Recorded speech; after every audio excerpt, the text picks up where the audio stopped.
Imagine signing off on a $500,000 marketing budget. The campaign strategy is locked in, and the star of your global rollout is completely ready to go.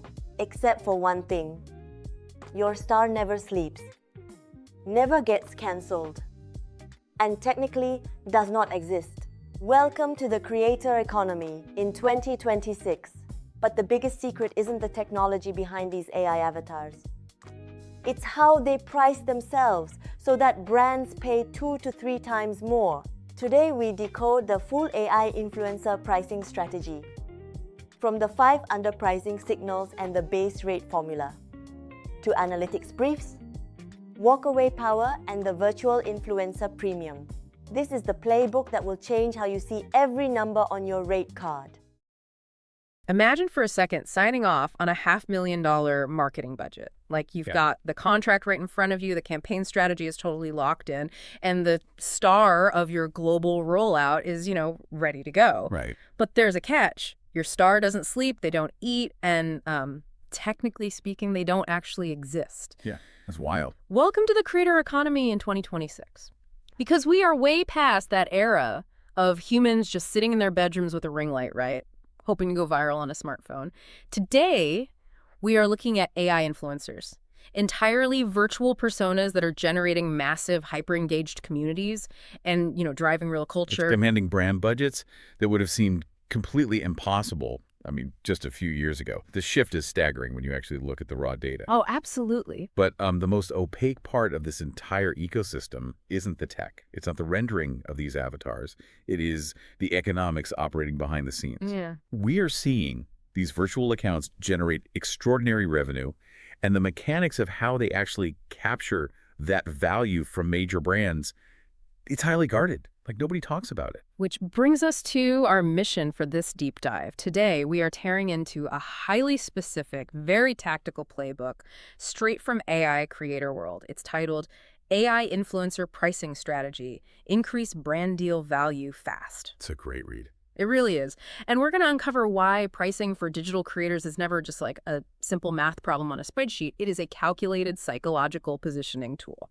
So for everyone listening, okay, let's unpack this, because anyone who follows this space knows that a creator's monetization strategy, like their whole ecosystem of subscriptions and merch and affiliate links, is critical. Right, totally critical. But this playbook draws a very hard line between that broader monetization architecture and the specific commercial pricing layer facing the brands, doesn't it? It does, yeah. That distinction is basically the foundational premise of the entire playbook. Because many creators, whether they're human or virtual, they treat monetization and pricing as the exact same concept. And they are not. Not at all. Your monetization strategy is like the ocean you swim in. It's every revenue stream combined. But your pricing strategy is the highly engineered vessel you use to navigate direct B2B sponsorships. Ooh, I like that analogy. Thanks. And the text highlights a systemic failure here. Because creators pour thousands of hours into training their AI models, right? They're refining the aesthetic, chasing algorithmic growth. Yeah, tweaking the prompts endlessly. Exactly. But then they treat the actual pricing of their brand partnerships as an afterthought. They just wait for a brand to slide into their DMs and offer a number. Which is a guaranteed way to leave massive capital on the table. When you price reactively, you just hand all the leverage to the buyer. You are letting the brand dictate your market value instead of, establishing it yourself. Right. And that flows perfectly into the central thesis of the playbook, which is that your price tag is actually a positioning signal.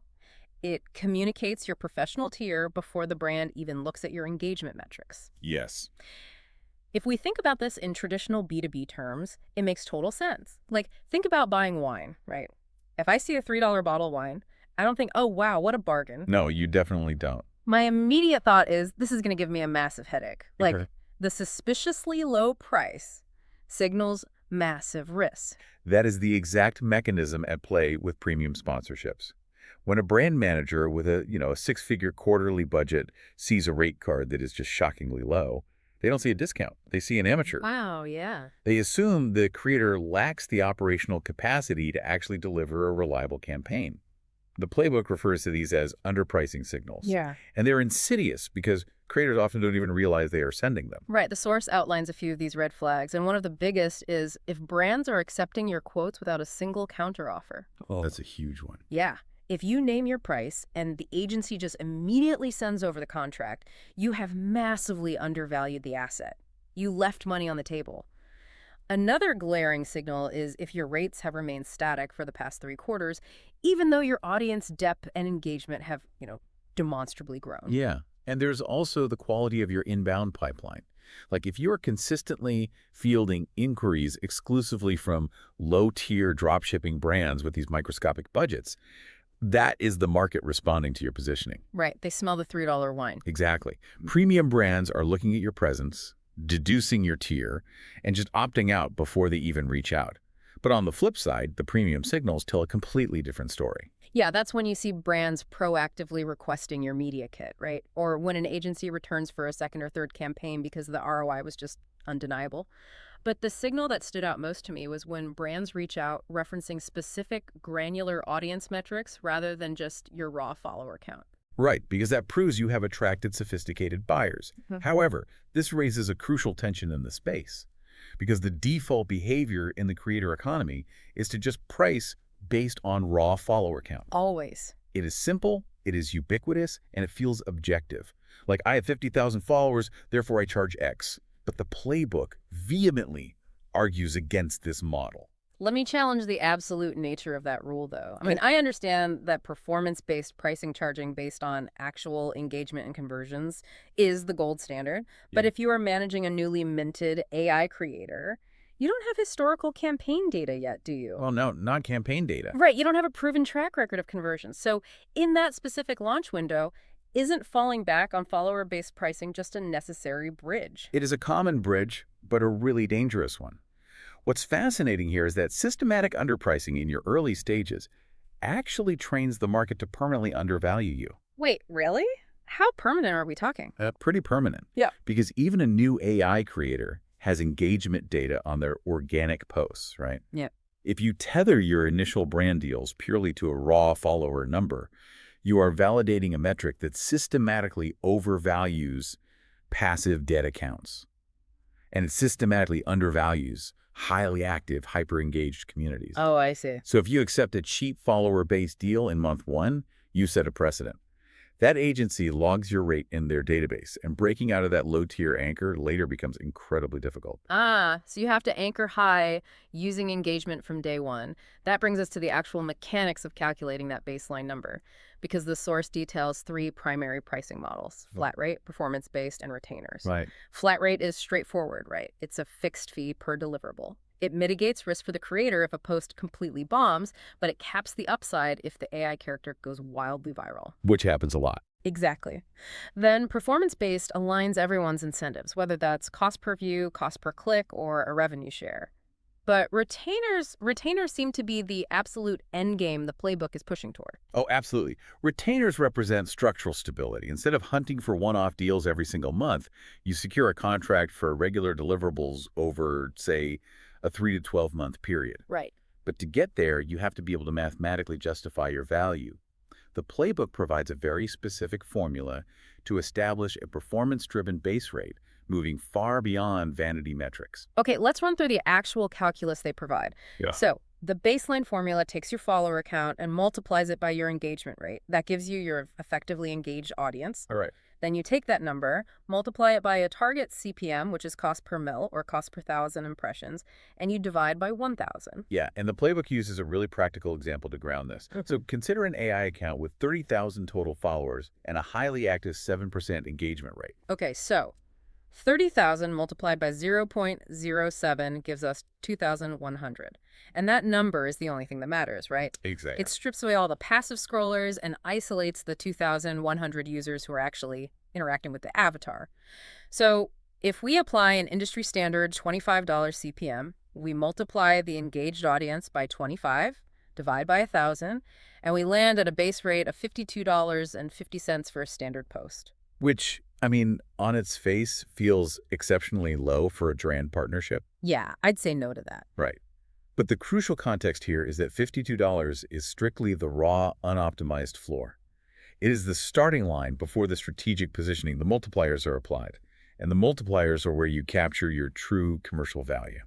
The mechanics behind these multipliers are fascinating because they tie directly to consumer psychology. Like, for instance, the playbook states that if your reach-to-follower ratio is above 30%, you apply a 15 to 25% premium to your rate. And that isn't just arbitrary inflation. A high reach ratio proves your AI has algorithmic velocity. It means your content is consistently breaking out of your existing follower base and hitting the broader For You page, which gives the brand free, extended visibility. Exactly. And the save rate multiplier is even more indicative of commercial intent. The playbook advises adding a 10 to 20% premium if your save rate exceeds 5%. Oh, wow. Okay. Yeah, because when a user saves a post featuring a product, they are not just passively consuming content, they are bookmarking it for a future purchasing decision. It is an incredibly strong signal of high buyer intent. It's like the digital equivalent of tearing a page out of a catalog. Yes, perfect analogy. And then there's the link click-through rate. If your CTR is above 3%, you add a massive 20 to 35% premium because you aren't just driving awareness anymore. You are proving that your audience trusts your AI enough to leave the platform and enter a sales funnel. Right. You are fundamentally acting as a high-converting affiliate, and that warrants a significant markup. Yeah, and all of these multipliers stack to build this really robust, data-backed defense of your rate. But there is a counterintuitive element in the playbook regarding retainers. Yeah, I noticed that. When a creator finally pitches that 12-month retainer, the formula dictates taking the fully loaded standard post rate, multiplying it by the monthly volume, and then intentionally applying a 15 to 25% discount. Which feels like stepping on the brakes right as we're accelerating. I mean, if the entire mission of this playbook is to fiercely protect premium positioning and avoid underpricing, why are we suddenly handing a 25% discount to a massive corporate brand just because they signed a longer contract? Because you have to factor in the hidden operational costs of single post deals. Every individual sponsorship requires lead generation, pitching, contract redlining, creative approvals, chasing down invoices. Oh, the invoices. Right. That administrative friction consumes massive amounts of time. By offering a volume discount on a retainer, you are essentially buying predictable, recurring revenue and eliminating your own administrative bloat. You are shifting your position from a transactional vendor to an integrated B2B partner. Exactly. And you're increasing your expected value over the year because you aren't risking empty slots on your content calendar. Furthermore, a long-term retainer provides you with deep, longitudinal data on how your audience responds to that specific brand. You use that proprietary data to justify a significantly higher rate when the contract comes up for renewal. It is a strategic concession today for deeper leverage tomorrow. But having a brilliant spreadsheet full of optimized multipliers and retainer math means absolutely nothing if you can't get the brand's procurement team to actually sign the agreement. True. The transition from internal math to external negotiation is where deals are made or lost. And the playbook leans heavily into the tactic of bundling. Like, offering a single post is framed as the absolute lowest value proposition possible. Yeah, because a single post provides terrible ROI for the brand since it offers no frequency. And it provides terrible ROI for the creator because the administrative setup costs are too high for a single payout. The solution is packaging. The playbook shows that bundling one feed post with 3 stories increases the total contract value by roughly 2 times. Right. A full campaign package like 2 reels, 2 stories, and a carousel can multiply the contract value by up to 5 times. And an ambassador package is like 8 to 15 times. Here's where it gets really interesting to me. The psychology of this is identical to a fast food value meal. Oh, I love this. Right. When you pull up to the drive-thru, the restaurant doesn't want you experiencing decision fatigue, agonizing over whether to add fries or a drink. They bundle it together and say, just order the number 3. It makes the purchase frictionless. By bundling campaign assets, the creator is doing the exact same thing for the brand manager. You make the comprehensive package the easier operational choice for them to approve, not just the more profitable choice for you. Right, you are solving their problem rather than just selling them inventory. And when you present these bundles, the delivery mechanism is vital. You never just send a naked PDF with prices. The playbook mandates the use of analytics briefs. Yes, this is the ultimate tool for shifting the conversation away from your price tag and focusing it entirely on your value. Because if you send an email that just says the bundle is $4,000, the brand's immediate corporate instinct is to reply, can you do $3,000? All right, they have to negotiate. Yeah. But an analytics brief preempts that. It is a highly curated document that contextualizes your rates against industry standards. It says, the average engagement rate in the digital fashion niche is 2.8%. My AI avatar's engagement rate is 7.4%. Furthermore, my audience demographic matches your target customer profile with an 85% overlap. Boom. You force the brand to argue with the objective data rather than haggling over the subjective price. The case study they included on the personal finance AI character blew my mind because it proves how rapidly this actually works. It is the perfect illustration of dynamic pricing in action. So we have this AI account in the personal finance space, right? They have a modest 15,000 followers, and they were charging a flat rate of $150 per post. Based on everything we've discussed, they were broadcasting a massive underpricing signal. They were the $50 an hour enterprise consultant. Yeah, they had anchored themselves to the absolute bottom of the market. Bobby ran the playbook.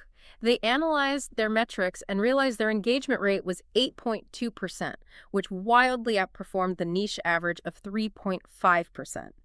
So they built an analytics brief highlighting this disparity, they bundled their offerings, and presented the new data to their current brand partners. And what happened? Within just 2 deal cycles, their rate jumped from $150 to $650 per post. And they didn't have to wait to hit 50,000 followers to do it. They just had to learn how to articulate the commercial value they already possessed. See, that is the essence of a dynamic pricing trajectory. The worst thing a creator can do is set their rate card on January 1st and just leave it untouched for 12 months. Yeah, that's crazy. Rates must be fluid. They should be reviewed and escalated after every 10,000 follower milestone or immediately after a campaign demonstrably overperforms. But let's look at the reality of B2B negotiations here.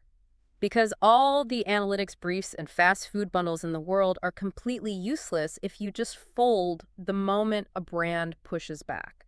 Negotiation strategy relies entirely on your leverage, and the playbook is very clear about where that leverage actually originates. It comes from building walkaway power through a diversified ecosystem. Yes, because leverage is not a tactical trick you use on a Zoom call. Yeah. Leverage is a structural reality of your business model.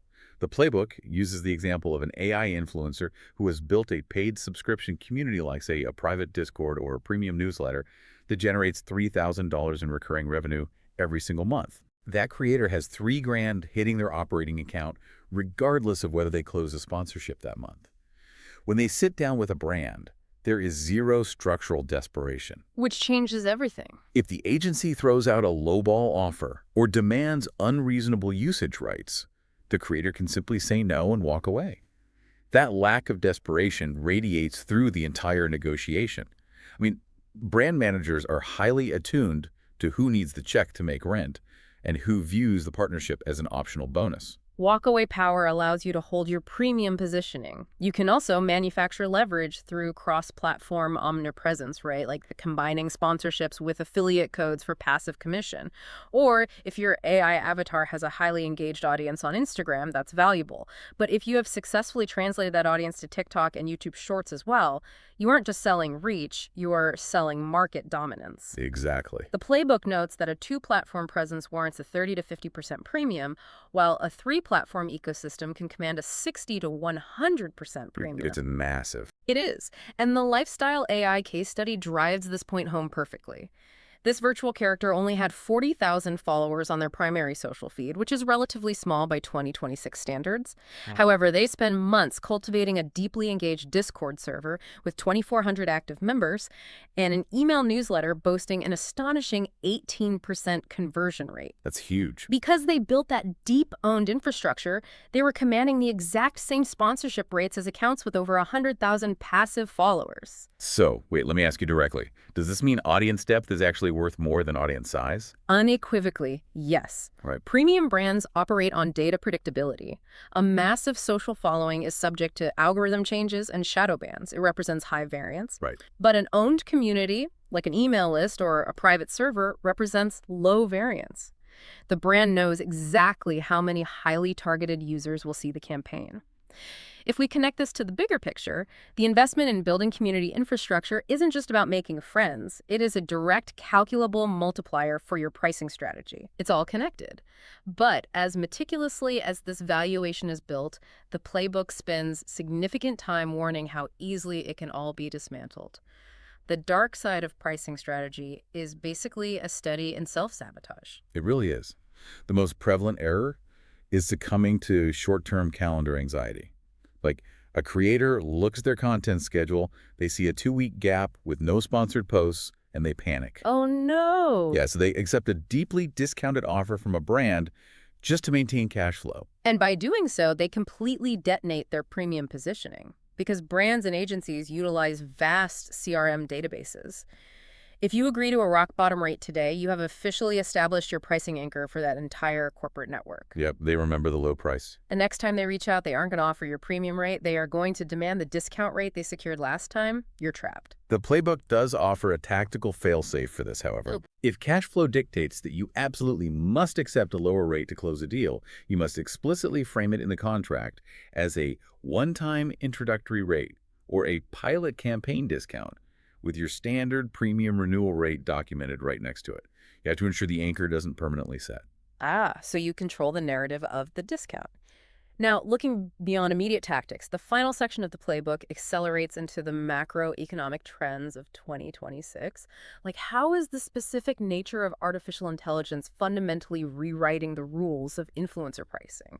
Because, frankly, a lot of what we've discussed, the briefs, retainers, negotiation leverage, that applies equally to human creators. True. But the divergence is happening right now, and it's driven by AI's integration with real-time data. Yeah. We're seeing the rollout of AI-driven dynamic rate optimization tools. Instead of a static PDF rate card, virtual creators are utilizing software that pings platform APIs in real time. So if an AI character's audio suddenly trends on TikTok, their rate card automatically adjusts upward to capture that surge in algorithmic velocity before a brand can lock them into an outdated lower tier. Wow, it is literal Uber surge pricing applied to cultural influence. That is wild. It's the future. We're also seeing a shift toward hybrid performance retainer structures. Brands will offer a lower guaranteed base fee, but attach uncapped aggressive revenue share bonuses based on trackable conversions. Okay, but the absolute centerpiece of the playbook's future outlook is the establishment of the virtual influencer pricing premium. So what does this all mean? Are brands actively paying a surcharge simply because the creator is a rendering instead of a person? Yes. And the logic is intensely corporate. AI influencers occupy a structurally superior position regarding operational scale and risk mitigation. An AI avatar can seamlessly execute a localized campaign in Tokyo, Paris, and New York, simultaneously speaking fluent native languages in all 3 markets. Right, they are infinitely scalable. More importantly, they are entirely devoid of what the industry calls reputational volatility. Which is the most sterile boardroom way imaginable of saying, basically, an AI character is never going to get caught on a smartphone camera screaming at a barista or posting something highly offensive at 3 in the morning and subsequently getting canceled, taking a Fortune 500 company's multi-million-dollar marketing campaign down with them. Exactly. The history of influencer marketing is littered with massive corporate losses due to human unpredictability. Yeah. AI influencers represent a completely brand-safe, controllable asset. They deliver the parasocial engagement of a human with the absolute reliability of a billboard. Wow. Because that risk profile is zero, brands are increasingly willing to pay a massive premium. It is the ultimate insurance policy baked into a marketing spend. Okay, let's synthesize the critical intelligence from this playbook so you can actually apply it. First, remember the B2B consulting reality. Your pricing is your positioning. If you price like an amateur, you will only attract amateur brands. Second, engagement math beats raw follower count. Those vanity metrics will trap you in the bottom tier. Third, never enter a negotiation unarmed. Use analytics briefs to force brands to argue with market data rather than your price tag. And finally, you cannot bluff your way to premium rates. You must build an ecosystem of owned communities so you possess genuine walk-away power. Those mechanics will define who scales and who stagnates in this market. But, I want to leave you with a macro implication that builds directly on the reality of that virtual influencer premium. Okay, let's hear it. If major global brands are already institutionalizing a premium for AI avatars, precisely because they are flawless, infinitely scalable, and entirely devoid of reputational risk, we have to ask what happens to the human creator economy over the next 5 years. Oh man, it creates a fascinating existential squeeze. It does. Will human creators be forced by agencies to systematically lower their rates to offset the inherent liability of their reputational risk? Or, as our digital feeds become entirely saturated with perfect, brand-safe, optimized virtual beings, will human imperfection, vulnerability, and sheer unpredictability become the ultimate, scarce luxury product of the future creator economy. That is a brilliant paradigm shift. Does the messy, chaotic reality of being human actually become the highest premium signal of all? Definitely something to critically evaluate the next time an impossibly perfect face tries to sell you something on your feed. Thank you for joining us on this deep dive. And as you navigate your own professional landscape this week, I encourage you to look at the prices attached to the services and products around you, not just as numbers on a ledger, but as highly engineered positioning signals, quietly telling you exactly how valuable they expect you to believe they are. We just walked through the complete AI influencer pricing strategy. From underpricing signals and analytics briefs to walkaway power and the virtual influencer premium. If you want the full written breakdown, the AI Creator World article is linked in the description. And if this episode changed how you think about the rates you're charging brands, subscribe so you don't miss what's next. See you next time!